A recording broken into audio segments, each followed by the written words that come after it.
You probably think that code is just used to accomplish a task. You write it out, it does something, and that's pretty much it. You compile it, you run the program, you're good to go. But believe it or not, if you code for a long time, you actually might come to see code as something that's beautiful.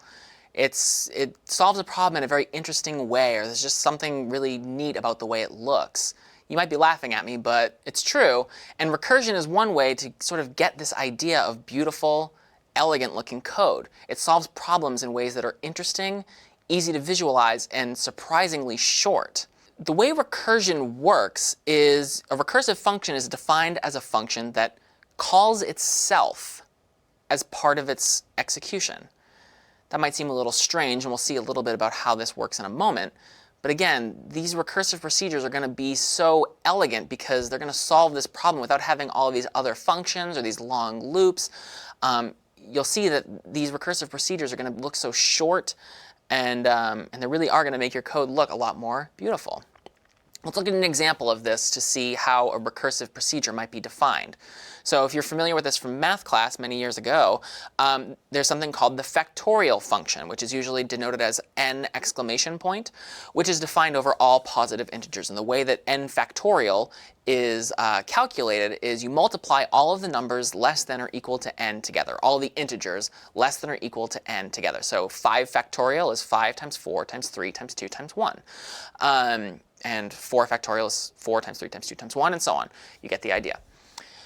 As programmers, we don't use n exclamation points. So we'll define the factorial function as fact of n. And we'll use factorial to create a recursive solution to a problem. And I think you might find that it's a lot more visually appealing than the iterative version of this, which we'll also take a look at in a moment. So here are a couple of facts, pun intended, about factorial, the factorial function. So the factorial of 1, as I said, is 1. The factorial of 2 is 2 times 1. The factorial of 3 is 3 times 2 times 1, and so on. We talked about 4 and 5 already. But looking at this, isn't this true? Isn't factorial of 2 just 2 times the factorial of 1? I mean, the factorial of 1 is 1.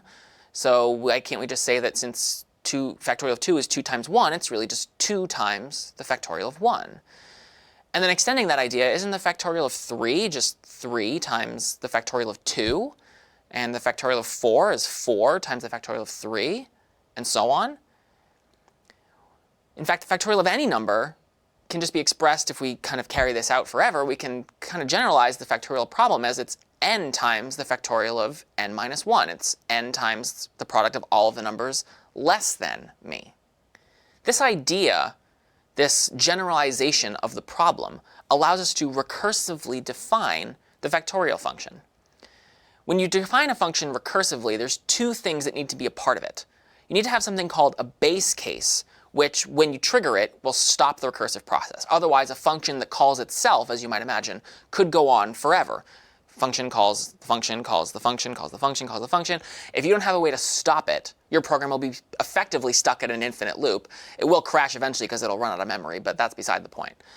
The reason we need to have some other way to stop things besides our program crashing, because a program that crashes is probably not beautiful or elegant. And so we call this the base case. This is a simple solution to a problem which stops the recursive process from occurring.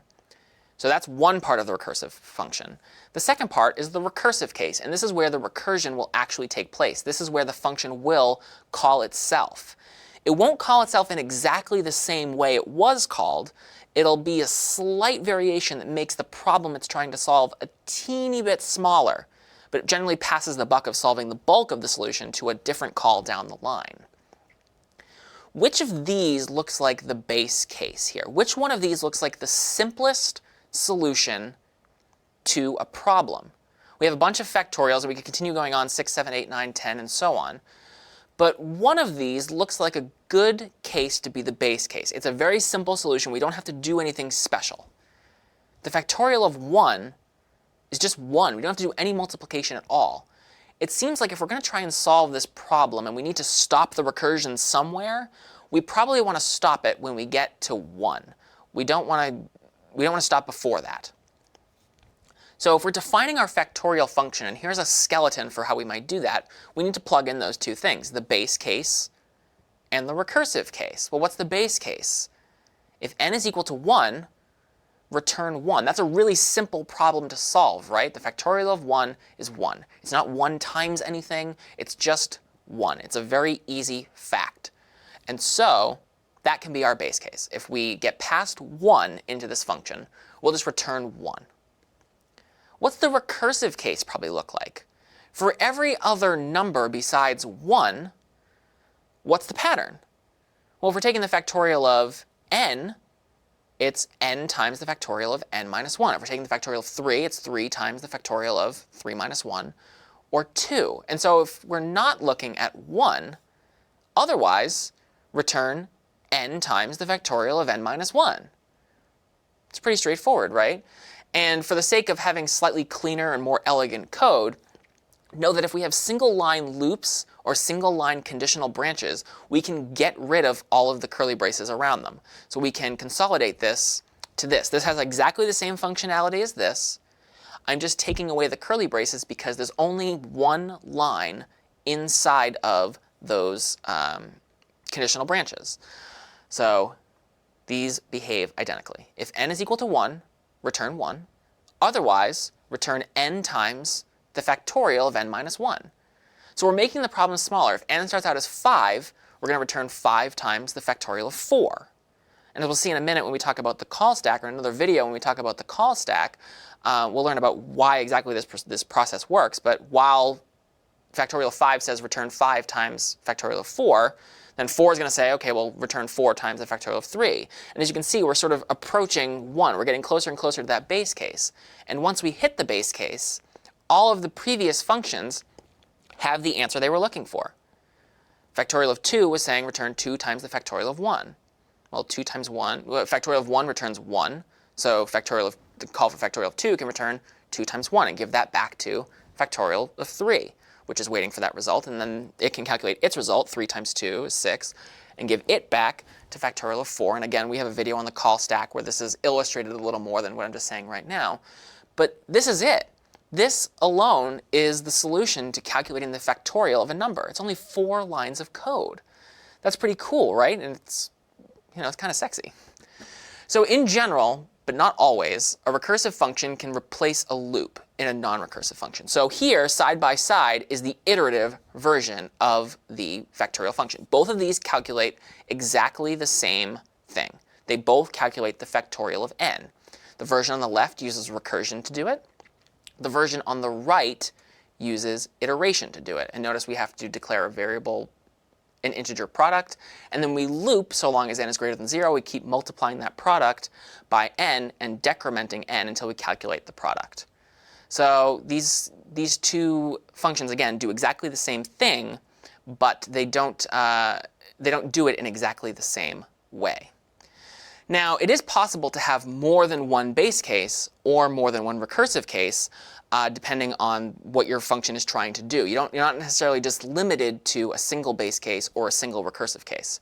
So an example of something with multiple base cases might be this, the Fibonacci number sequence.